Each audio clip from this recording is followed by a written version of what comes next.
عبدالخالق بن انس کو دعوت دے رہا ہوں۔ ابتدائی دوم کے طالب علم ہیں، 6 کلاس میں تعلیم حاصل کر رہے ہیں۔ ان کا موضوع ہے اسلامی جہاد اور دہشت گردی۔ گنٹور ضلع سے ان کا تعلق ہے۔ السلام علیکم ورحمۃ اللہ وبرکاتہ۔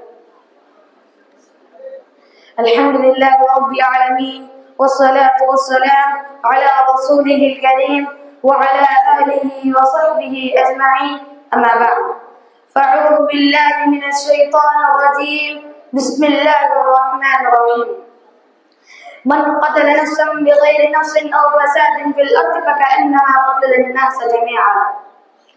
صدر محترم، مشفق اساتذہ کرام، علماء کرام، حاضرین جلسہ، دینی و عملی بھائیوں، آج کی اس مبارک محفل میں میرا موضوع خطابت ہے اسلامی جہاد اور دہشت گردی۔ محترم سامعین، دور حاضر میں لوگوں نے ہمارے ذہنوں پر جہاد کی ایسی تصویر مسلط کر دی ہے کہ یہ لفظ محض جوش و جنون، ظلم و تشدد، دہشت و بربریت اور درندگی و سفاکیت کا معنی بن کر رہ گیا ہے۔ دہشت گردی کے ساتھ اسلام کا نام اس قدر اچھالا گیا کہ عوام کے ذہن میں اسلامی جہاد کا دوسرا نام دہشت گردی بن کر رہ گیا، اور مسلمان دہشت گرد اور فسادی ہے، اور یہ تصور ذہن میں مرتسم ہونے لگا کہ عہد رسالت اور زمانہ خلافت میں جسے جہاد فی سبیل اللہ کہا جاتا تھا، آج کے اسلام میں اسی کا نام دہشت گردی ہے۔ اسی لیے اسلام فسادی دین ہے۔ محمد صلی اللہ علیہ وسلم نعوذ باللہ لوٹ مار کی تعلیم دی ہے، قتل و غارت کی تعلیم دی ہے۔ بات دراصل ہے کہ لوگوں نے جہاد کی حقیقت کو نہیں جانا اور اسے دہشت گردی کا نام دے دیا، حالانکہ اسلام میں انسان کی جان اور اس کا خون کو عظیم محترم ہے۔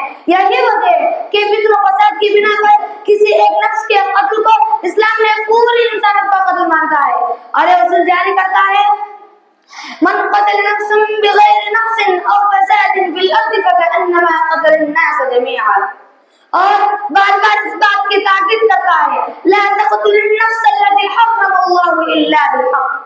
یہ اصول اسلام میں صرف اور صرف تحفظ انسانیت اور لوگوں میں امن و امان قائم کرنے کے لیے وضع کیے گئے ہیں، لیکن اگر کوئی اس تحفظ کا چاک کرے، امن کی جگہ بدامنی پھیلائے، زمین میں فتنہ فساد برپا کرے، اللہ کے بندوں کو اپنا بندہ سمجھنے لگے، بے بس اور کمزور ان کی آزادی حاصل کرنے لگے، خیانت، بدکاری، بے حیائی، سنگ دلی و بے انصافی جیسے بے شمار اخلاقی مقاصد کی آبیاری کرنے لگے، یا پھر دوسروں کی جان پر ناحق حملے کرنے لگے، تو اپنا حق آیت کو بہت کھو پڑتا ہے۔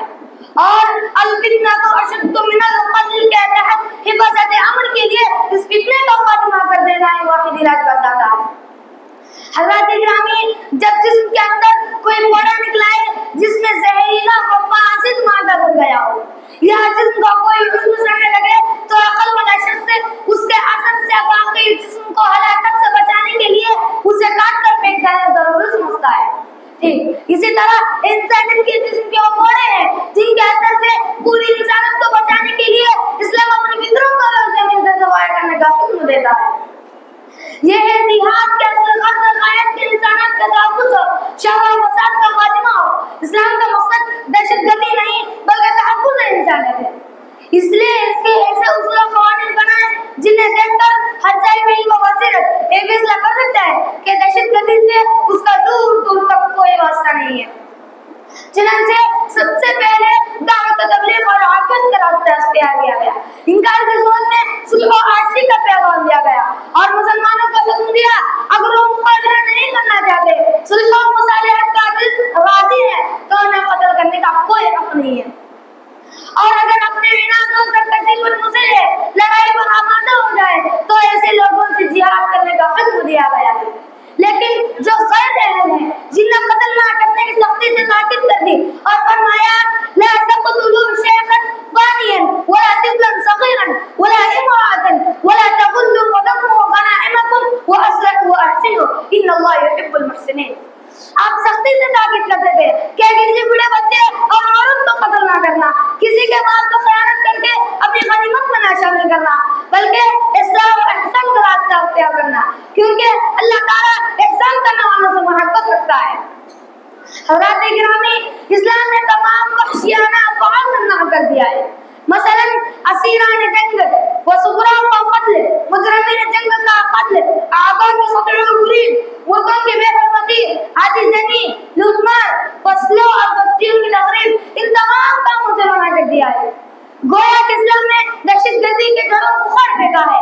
اسلام نے ایسا عادلانہ نظام قائم کیا جسے دنیا میں کبھی تصور بھی نہیں کیا تھا. لوگوں کو بتاؤ یہ دہشت گردی ہے یا انسانوں کی حفاظت؟ اگر اسے دہشت گردی سے تعبیر کرو گے تو سنو، ہر چور کی نظر میں پولیس دہشت گرد ہے، ہر مجرم کی نظر میں انصاف پسند جج دہشت گرد ہے. آج غلط فہمی کی وجہ سے کرتا ٹوپی پہننا مشکل ہو گیا، گھر سے عورتوں کو نقاب لگا کر نکلنا مشکل ہو گیا، ہماری کھانے پینے کی چیزوں پر اعتراض کرنے لگے اور مسلمانوں کو بند کر کے دہشت گرد کا نام بولا جا رہا ہے. یہ سب اسلام کو صحیح سے نہ سمجھنے کا نتیجہ ہے. آخر میں اللہ تعالیٰ سے دعا ہے کہ اللہ تعالیٰ تمام لوگوں کو اپنے حفظ و امان میں رکھے اور نفرت پھیلانے والوں کو صحیح سے اسلام کی تعلیمات کو سمجھنے کی توفیق دے. آمین ثم آمین. وآخر دعوانا الحمد للہ رب العالمین. والسلام علیکم ورحمۃ اللہ وبرکاتہ.